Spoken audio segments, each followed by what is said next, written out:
दोस्तों, दालमंडी के चौड़ीकरण की बात चल रही है और दालमंडी के चौड़ीकरण में एक मीडिया ने जो ह्यूमर फैला रखा है, उस ह्यूमर के हिसाब से यार 10,000 भाईजानों की दुकानें और उनके रोजगार प्रभावित हो रहे हैं। मैं भी इस बात को मानता हूं कि 10,000 दुकानें प्रभावित हो रही है, मगर 50,000 परिवार का रोजगार प्रभावित हो रहा है, क्योंकि एक दुकान पे 5 वर्कर काम करते हैं ऑन एन एवरेज। कहीं 10 है, कहीं 4 है, कहीं 3 है और कहीं इससे भी ज्यादा है, 10 से भी ज्यादा है। लगभग 50,000 परिवार पे इसके चौड़ीकरण की जद में आने के बाद उनके परिवार के ऊपर रोजी रोजगार का बड़ा एक सवाल पैदा हो गया। हम दालमंडी से गुजर रहे थे, लोगों को इस बात का एहसास हम करवाना चाह रहे हैं कि देखिए, सांप्रदायिक हर चीज नहीं होती है, आप सांप्रदायिक चश्मे से ना देखिए। इत्तेफाक से हमारा गुजर एक ऐसी दुकान से हुआ जिसके दुकानदार के अधिष्ठाता प्रधानमंत्री नरेंद्र मोदी के जो है, कह सकते हैं कि परिवार परिजन है। परिजन इस तरीके से कह सकते हो क्योंकि हिंदू शास्त्रों में सनातन धर्म और खास तौर से गुजराती परिवार में जो एक ही कुल देवता को मानते हैं, वो एक ही परिवार को माना जाता है। नरेंद्र मोदी जी और राजेश जी दोनों एक ही कुल देवी को मानने वाले हैं, एक ही परिवार से बांधने वाले हैं और एक दूसरे से एक विवाह समारोह में मिल भी चुके हैं। शुरुआत हम इसी से करते हैं कि क्या राजेश जी के ऊपर इस चौड़ीकरण का असर नहीं पड़ेगा या सिर्फ अब्दुल पे असर पड़ेगा इसका। ये दुकान लगभग 70-75 साल पुरानी बताई जाती है, जो यहाँ पे ही है और यहाँ से ही ये पूरा परिवार चला है, यानी कि मेरे हिसाब से करीब तीसरी पीढ़ी चल रही होगी। इसके जो अधिष्ठाता है यानी कि ओनर, आइए हम उनसे बात करते हैं। आप अपना पूरा नाम बताइए। मेरा नाम राजेश कुमार गांधी है। हम गुजराती हैं और नरेंद्र मोदी जी के कास्ट के ही हैं। वो मोड गुजराती हैं, हम भी मोड गुजराती हैं। उनकी कुल देवी हमारी कुल देवी एक ही है। मतलब आप और मोदी जी लगभग एक ही परिवार के हो गए। एक ही, वो हमारे हमारे मोड गुजराती हम हैं, मोड गुजराती वो भी हैं। और मोदी जी से हमारी मुलाकात, हमारे यहाँ एक रिश्तेदार के यहाँ शादी थी, उस समय वो मुख्यमंत्री थे गुजरात के, उस समय हमारी उनसे मुलाकात हुई थी। अच्छा, ये दालमंडी के चौड़ीकरण की बात चल रही है, 17.5 मीटर। तो पिछले 75 साल से यही दुकान आपका पेट पाल रही थी, तो इसका असर आपके ऊपर पड़ेगा? पड़ेगा क्या, सब खत्म हो जाएगा। परिवार कैसे चलाएंगे, ये बड़ा मुश्किल है। हमारी उम्र इस समय 58-59 है। आगे हम इतनी मेहनत कर भी नहीं पाएंगे। अभी जो जिस हिसाब से मेंटेनेंस है उसको मेंटेन कर लें, परिवार चला लें, वही बहुत बड़ी बात है। अच्छा देखिए, एकदम स्पष्ट शब्दों में एक सवाल पूछ रहा हूँ। मेरे ऊपर आरोप लगता है, मेरा नाम तारिक आजमी है, तो आरोप लगता है कि मैं मुसलमानों की बातों को दिखाता हूँ। मेरा ये कहना है कि दालमंडी के चौड़ीकरण में लगभग 50,000 रोजगार खत्म होंगे और ये 50,000 रोजगार सिर्फ मुस्लिम धर्म के लोगों के नहीं खत्म होंगे, इसमें 25% हिंदू भी हैं। माल भी जितना आता है बाहर से, लगभग सारा हिंदुओं की फैक्ट्रियों से आता है और यहाँ व्यापार होता है। यहाँ पूर्वांचल की ये सबसे बड़ी मार्केट है। रिटेल कहिए चाहे होलसेल कहिए, सारी जगह से यहाँ पे लोग अपना सामान खरीदने आते हैं। पर्यटक कम ही आते हैं। पर्यटक नाम की यहाँ पर कोई भी चीज़ यहाँ पर नहीं बिकती है। यहाँ स्थानीय लोगों की जो घर की घरेलू सामान है वही लोग लेने आते हैं यहाँ पे। और हम लोग तो एकदम सब परेशान है कि क्या होगा। भाई सरकार के आगे हम लोग की कुछ चल नहीं सकती। एक और सवाल था जो थोड़ा विवादित हो सकता है, आप सोच के ही उसका जवाब दीजिएगा। सवाल यह है कि जब से हूटर बजाती हुई जीप गुजर रही है, इसका आपके कारोबार पे असर पड़ा कि नहीं पड़ा? और दूसरी चीज, अगर आप 6 इंच बाहर निकलते तो प्रशासन ने आपको पीछे कर दिया है। वही बगल में राजा दरवाजा है, आधी से ज्यादा सड़कें जो है वो इंक्रोचमेंट में जो है घेर ली है। तो आपको ऐसा नहीं लगता है कि आपको कमतर आंका जा रहा है, उनको विशेष रूप से आंका जा रहा है, आपको कमजोर समझा जा रहा है? और ये जो जीप गुजरती है हूटर बजाते हुए, इसने आपके कारोबार पे असर दिया कि नहीं? कारोबार पे असर तो होता है, इसलिए कि जो कस्टमर, लेडीज कस्टमर यहाँ ज़्यादा आती हैं और वो पुलिस वालों को देखती हैं तो उनको मन में थोड़ी सी शंकाएं उत्पन्न होती हैं, तो वो लोग हट बढ़ जाते हैं। तो कारोबार का पर असर तो आता ही है, क्योंकि भाई कोई भी कस्टमर आता है, माहौल एक रहता है परचेजिंग का, उसमें अगर पुलिस वाले बहुत भीड़ लेके आएंगे तो उसमें तो भाई कहीं भी किसी भी जगह रहेगा तो थोड़ा सा असर तो आएगा। क्योंकि लेडीज परचेजिंग है, हम लोग के यहाँ लेडीज ग्राहक ज़्यादा आती हैं, तो वो लोग थोड़ा परेशान रहती हैं। कितना % असर पड़ा होगा कारोबार? पड़ा तो है, अभी तो फिलहाल बहुत जब से ये चौड़ीकरण का मामला हुआ है तब से तो बहुत फर्क पड़ा है, क्योंकि हम 40 साल से तो मैं खुद ही बैठ रहा हूँ, अपने बलबूते दुकान चला रहा हूँ, तो पहले से तो बहुत फर्क पड़ा ही है हम लोग को, ऐसा नहीं है। थोड़ा सा डर भी गए हैं कैसे माल मंगाए, भाई 40 साल का लोचा है दुकान का, पार्टियों का लेना है देना है, हमारे ऊपर कर्ज है जो कि उतारना है, दुकान बैठेंगे तो थोड़ा थोड़ा करके कर्ज उतारेंगे, अपने परिवार को भी चलाएंगे, सब कुछ इसी में है। अब वो इसमें देखिए, हम बस यही गुजारिश करेंगे हमारे योगी जी से, हमारी सरकार से, कि बहुत से रास्ते हैं, जैसे एक रास्ता वहाँ पर था बौद्धो चौकी वाला, उसमें उतनी ज़्यादा दुकानें थी भी नहीं, और चौड़ीकरण अच्छे तरीके से हो जाता, सरकार का पैसा भी कम लगता। यहाँ 10,000 सिर्फ दुकानदार हैं, जितनी वैल्यू मकान की नहीं है उससे कहीं ज़्यादा यहाँ दुकानों की वैल्यू है। 50 लाख से 1 करोड़ के बीच में एक एक दुकान की वैल्यू है। आज वैल्यू 0 हो गई है।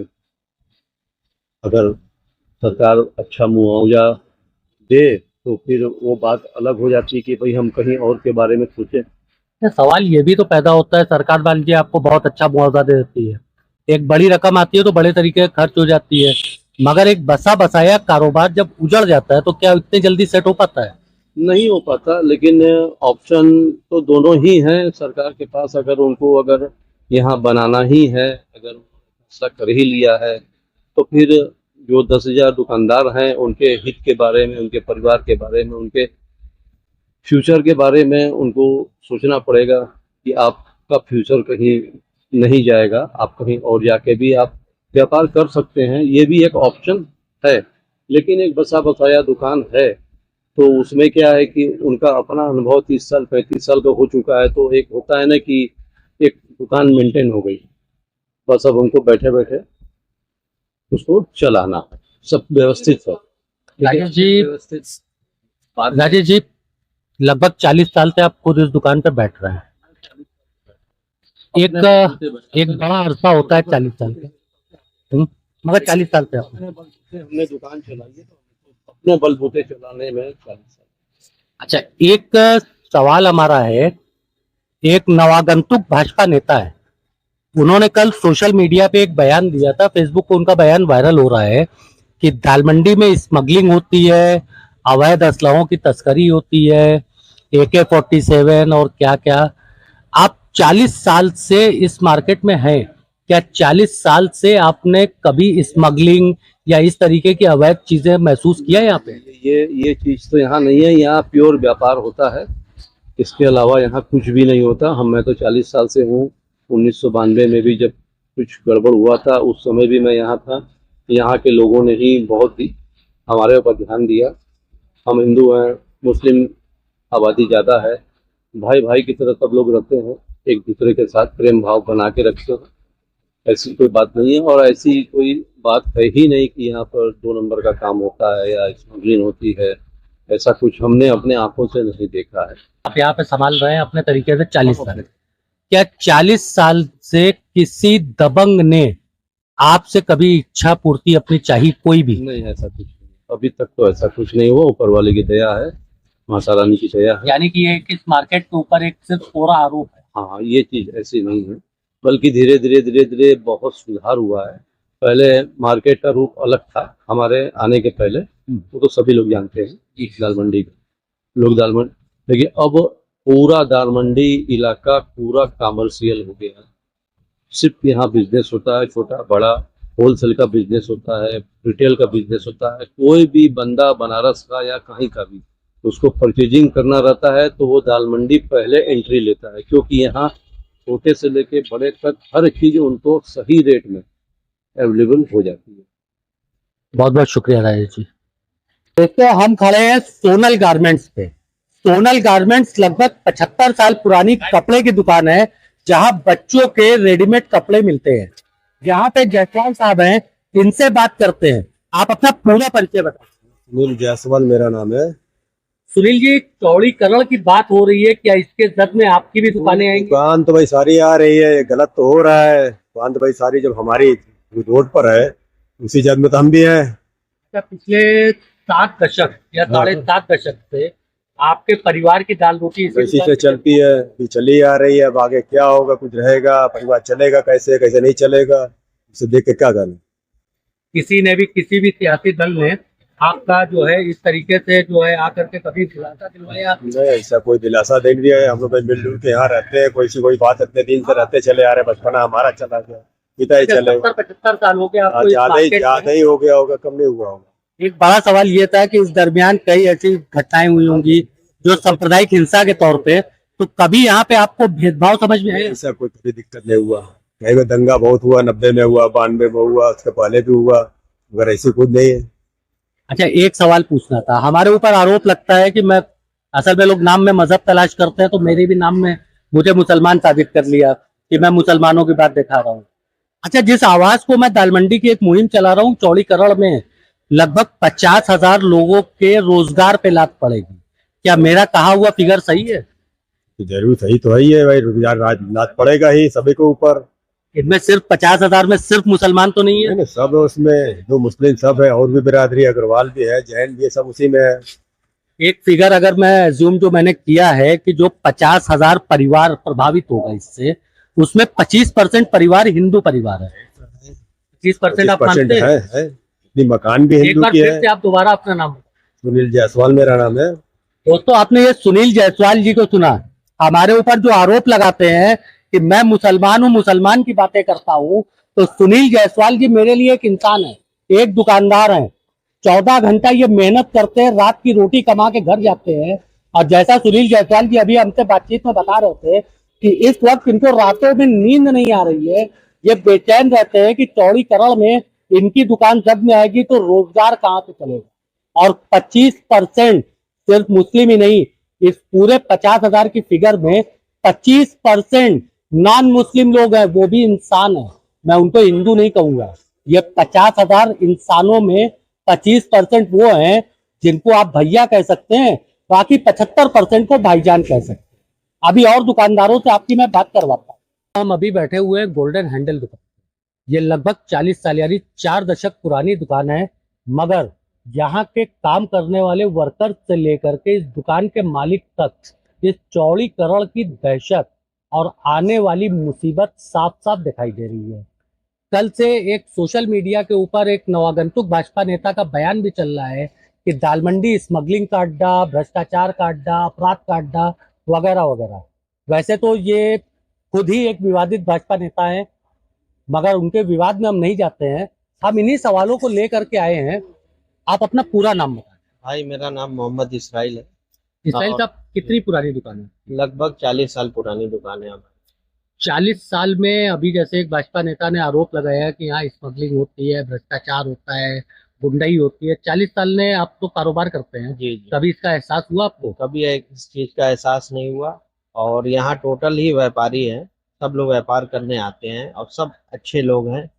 और आपकी दुकान पे कितने वर्कर काम करते हैं? हमारे दुकान में 6 वर्कर है, 6 स्टाफ 6 है। वर्कर। अगर हम इस एवरेज को लेके चलते हैं जी कि एक दुकान के पीछे 5 वर्कर और जी। 50,000 परिवार प्रभावित होगा, बिल्कुल तो क्या एवरेज गलत है मेरा?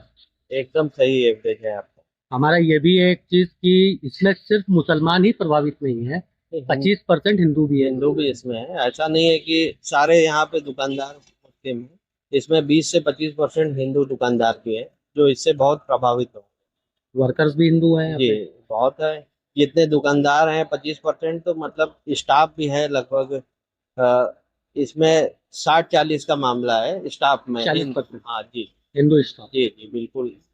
दोस्तों, अपने ही डेटा में भाई साहब के बयान से मैं एक अमेंडमेंट करना चाहता हूं कि 40% वर्कर्स यहाँ पे हिंदू कम्युनिटी से बिलोंग करते हैं, मगर हम इनको हिंदू नहीं करेंगे, इंसान। 40% इंसान उस तरफ, जिस तरफ लोग कहते हैं कि साहब हमारा जो है बहुमत है, वहां 40% वर्कर, 40% परिवार, यानी कि लगभग 40,000 में से 16 से 17,000 परिवार वो प्रभावित होगा जो मंदिरों को जाता है, और बाकी परिवार वो प्रभावित होगा जो मस्जिदों को जाता है, और मंदिर के मस्जिद के बीच में तकसीम, ये तो हम कर ही चुके हैं, खास तौर से मीडिया कर चुकी है। चौड़ीकरण की बात चल रही है, चौड़ीकरण से क्या आपकी कारोबार अभी प्रभावित हुआ है, खाली ये ह्यूमर से? बहुत ज्यादा प्रभावित है। जो आजकल जो व्यूमर चल रहा है, इस वजह से जो है आजकल ग्राहक नहीं आ रहे हैं, बहुत कम ग्राहक आ रहे हैं। कुछ लोग फोन करके पूछ रहे हैं, भाई दुकान का कुछ चौड़ीकरण चल रहा है क्या, टूट फूट रहा है क्या, हम लोग आए कि नहीं आए। तो हम लोग को बताना पड़ रहा है कि अभी कुछ ऐसा नहीं हुआ है, अभी सिर्फ ये ह्यूमर चल रहा है, ऐसी कोई बात नहीं है। होना होगा तो आगे कुछ होना है, अभी कुछ नहीं है। इस अच्छा, तो ये वजह से हूटर बजाती हुई जीप गुजरती है, इसने आपके कारोबार को बढ़ाया है या कम किया? इससे तो ग्राहक परेशान होते हैं कि इतनी भीड़ में कैसे ये हूटर बजा के जो है पुलिस वाले आते हैं, उससे बड़ी दिक्कत होती है। लोग सोचते हैं कि क्या हो गया दरमंडी में, कभी जो चीज नहीं होता था वो हो रहा है। पुलिस आ रही है हूटर बजाते हुए, और उसमें जो है दुकानदार भी परेशान हो रहे हैं कि जो है कोई जरा सा भी आगे लगाए हुए है तो उसको जो है परेशानी हो रही है, तुरंत हटाओ, नहीं हटाओगे तो फिर जो है परेशान होंगे लोग। बगल में राजा दरवाजा है, क्या जी इस जी, तरीके की कार्रवाई वहां हो नहीं सकती है? वहाँ कुछ नहीं हो रहा है। जो वो सिर्फ दाल मंडी के ही अंदर ऐसा हो, ऐसा कोई कहीं नहीं है। सिर्फ नई सड़क से लेके चौक तक ये जो दाल मंडी रोड है, इसमें ही ये सारी परेशानियां हैं। लगभग ये 5-6 महीने से लगभग ये पुलिस का मामला चल रहा है, हुक्का बजते हुए आ रहे हैं जा रहे हैं, और डेली 5-6 चक्कर हो रहा है, 5-6 राउंड। रमजान में पीक आवर समझा जाता है मार्केट का, उसमें भी ऐसा हुआ? रमजान में भी हुआ है, लेकिन भीड़ इतनी हो जाती थी कि कुछ कम था। ऐसा नहीं है, होता था लेकिन कुछ कम था। लेकिन जब से रमजान बीती, ईद आया है, ईद के बाद से जब दुकानें खुलना चालू हुई हैं तो फिर वैसे ही चालू हो गया, डेली का 5-6 राउंड ऐसे। बहुत बहुत शुक्रिया भाई।